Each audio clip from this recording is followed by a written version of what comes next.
Olá, queridos amigos da TV Unifev. Eu estou pela segunda semana de novo com o Juninho Marão. Seja bem-vindo. Muito obrigado. Nós estamos aqui num papo, quase precisando de uma água com gás aqui, né, Juninho? Uma cervejinha, alguma coisa assim. Porque é um papo muito interessante que a gente está falando com bastante liberdade, enfim, claro, com as responsabilidades. Aqui tem um padre, tem um ex-gestor público, alguém que está envolvido no processo político, mas nós estamos falando de maneira ampla, sem querer, de maneira nenhuma, ofender ninguém, mas fazendo uma reflexão positiva. E essa reflexão positiva, para mim, é uma marca um pouco da minha personalidade e da social-democracia, porque ela implanta, na verdade, esse ideal social dentro do processo democrático. Então, acho que essa é a grande dificuldade. Nós falávamos disso no programa anterior da semana passada, né? Como fazer, aí eu vou dizer, do processo democrático um processo que prime pelo social, sem dizer, é comunista, né? Uma célere do Dom Helder Câmara falava assim, olha, quando eu falo de Deus, etc e tal, todo mundo diz, que maravilha, que espiritualidade. Quando eu falo para o pobre, eles dizem que eu sou comunista. Eu tenho até um apelido aqui na cidade que é melancia. Eu sou verde por fora, não por ser gordinho, mas vermelho por dentro. Muito pelo contrário, porque a gente faz as defesas, Mas como é que fazer essa ponte? Você, gestor público, enfim, a gente sabe do teu esforço, sim, sabe das limitações, que também não são só suas, da gestão pública de um modo geral, mas fazer com que as pessoas mesmo, essa massa, porque existe uma massa de manobra, existe aquelas pessoas, a gente fica na ilusão que não existia caixa 2, etc e tal, né? Eu brinco, a gente sempre falou disso, claro, agora tem condição de provar, a governança da política é outra, o jeito de fazer é outro, mas as pessoas lá ainda, a gente falava, vão pelo que comem, vão pela fila que passa lá no médico, votam no vereador, por causas assim, eu acho muito lindo, inúmeras causas, não vou citar nem aqui nenhuma, porque senão vai ser uma consonância, né? Mas causa X, causa Y, porque de fato a gente vê a pessoa defendendo uma coisa, mas esquecendo do total, né? Tem isso, Ida. Ou seja, como é que eu vou pensar o social se realmente a democracia não está acostumada em olhar para quem mais precisa? E aí a gente falava no programa anterior, a gente está acostumado com igualdade, então, aquela coisa, né, que cai mais no liberalismo, né? E a equidade, que na verdade é o princípio da social da democracia. Quem precisa mais, tem que ter mais, quem precisa menos, tem que ter menos. Então, eu acho que a gente, de uma certa forma, cair num lugar comum, falar que o grande diferencial e o grande investimento é através da educação. Não tem outra forma, a melhor de todas, é aí que você vai criar uma sociedade muito mais pensante, muito mais consciente dos seus atos, e as pessoas precisam ter consciência dos seus deveres e dos seus direitos. Né, porque nós a gente tem que olhar ali o centro-norte da Europa, que transformou viking pela educação. Eu costumo dizer isso. E o povo mais educado. Nós temos um mundo, um mapa mundi para olhar o que deu certo. Sim. Né? E eram ladrões. Esses países Vikings, depois eles viraram dono das companhias das A Finlândia Índias, hoje acabou se transformando numa referência. 1.300 piratas, barcos piratas andando no mundo, holandeses, belgas. Só que, obviamente, é uma história milenar. Há 100 anos, mas há 100 anos decidem investir em educação, mudam a perspectiva. Foi uma mudança. Outro exemplo claro de um país que praticamente não significava nada, né? A gente fala muito da Coreia do Sul, mas tem um outro exemplo ali dos tigres asiáticos, que é a Singapura. Singapura é um exemplo de um país que não significava nada dentro do contexto mundial, lembra quando de a gente economia ou mesmo de representatividade, e hoje é um país colocado como referência na área de educação. 85. Tem os melhores índices hoje na educação mundial, é Singapura. Então, nós não precisamos inventar roda, como eu disse. Nós podemos copiar aquilo que está dando certo, né? Colocar mais recursos, né? Buscar instrumentos e ferramentas de gestão para efetivamente fazer com que a educação... Porque não basta também ficar colocando dinheiro, né?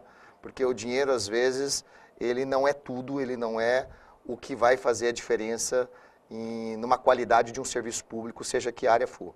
Então, nós temos que investir fortemente em educação, tanto em recursos, que são importantes. Eu acho que nós tivemos avanços importantes nesses últimos anos, desde o governo Fernando Henrique, governo Lula. Eu acho que houveram investimentos, só que não houve uma preocupação. Hoje nós temos ferramentas de análise, né, de você analisar de uma forma bastante criteriosa aonde está dando certo, aonde está dando errado, né? Acho que o IDEB é um exemplo de uma ferramenta que foi utilizada pelo governo federal para poder fazer e buscar esses exemplos, escola por escola, porque a gente às vezes tem uma cidade que uma escola tem o IDEB 7, tem a outra que tem o IDEB 5,5. Por qual razão acontece isso?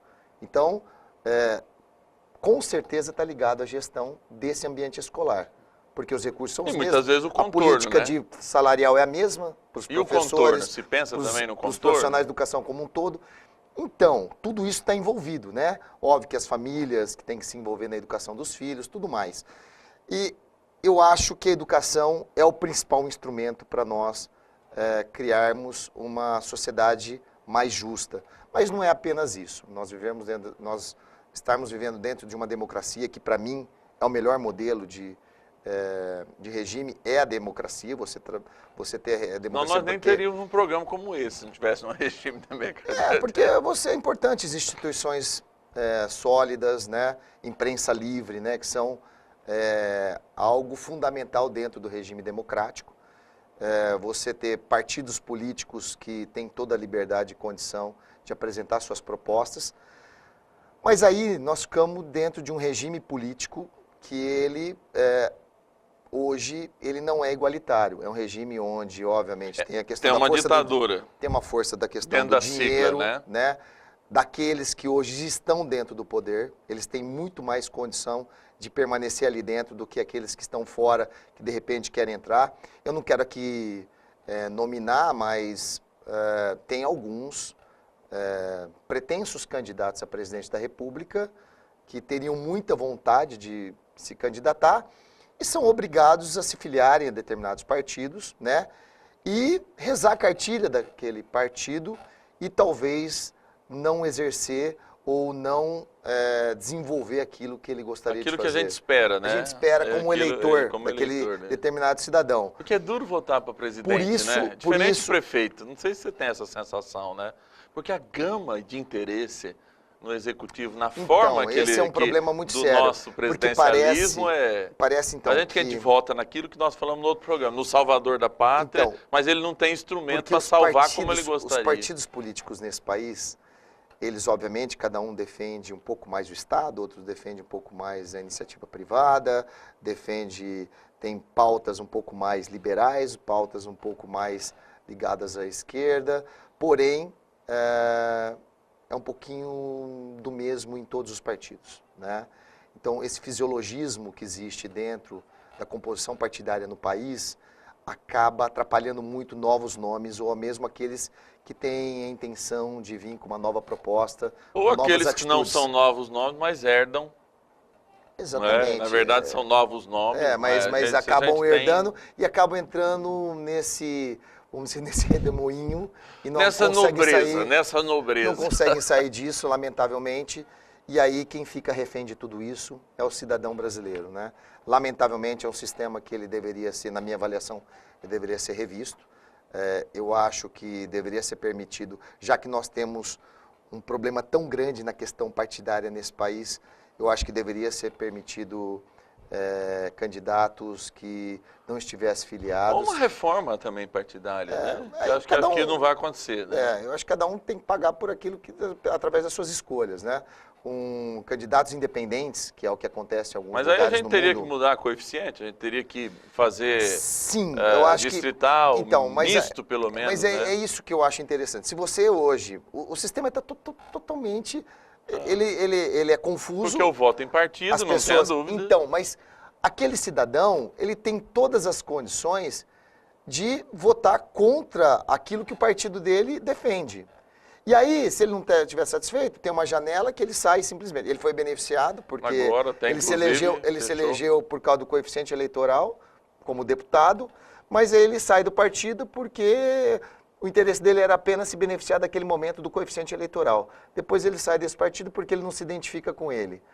Mas aí não existe um partido ou não existe puro, né? um sentimento que os políticos se filiam aos partidos para poder defender a tese daquele partido. Ele defende a sua tese, né? Pessoal. Aquilo que ele acredita. Então, o modelo político no Brasil é muito confuso. Acho que nós tínhamos que ter uma reforma política ampla, não apenas do financiamento ali, que na minha avaliação ficou bastante confuso, porque hoje privilegia apenas Quem aqueles tem dinheiro, né?